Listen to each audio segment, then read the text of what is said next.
So if you change the tracks on the cleaner, and if you also change the engine, and it's still not moving well, it may be the cyclonic turbine on the bottom. I'll show you how to change that in this video. You would just need to order a new cyclonic turbine. First thing you want to do is take this piece off the top by pressing on these tabs and pulling up. Turn the MX6 over on the bottom.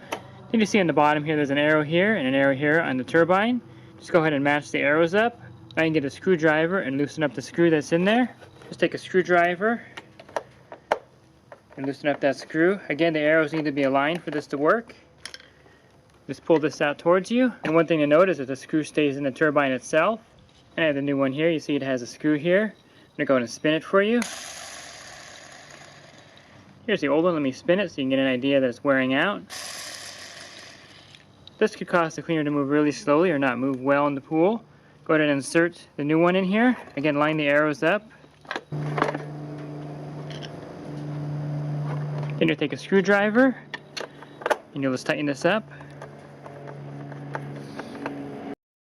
I also have a video on my channel how to install the Cyclonic scrubbing kit onto your MX6 that add the brushes like the MX8 Elite to your cleaner.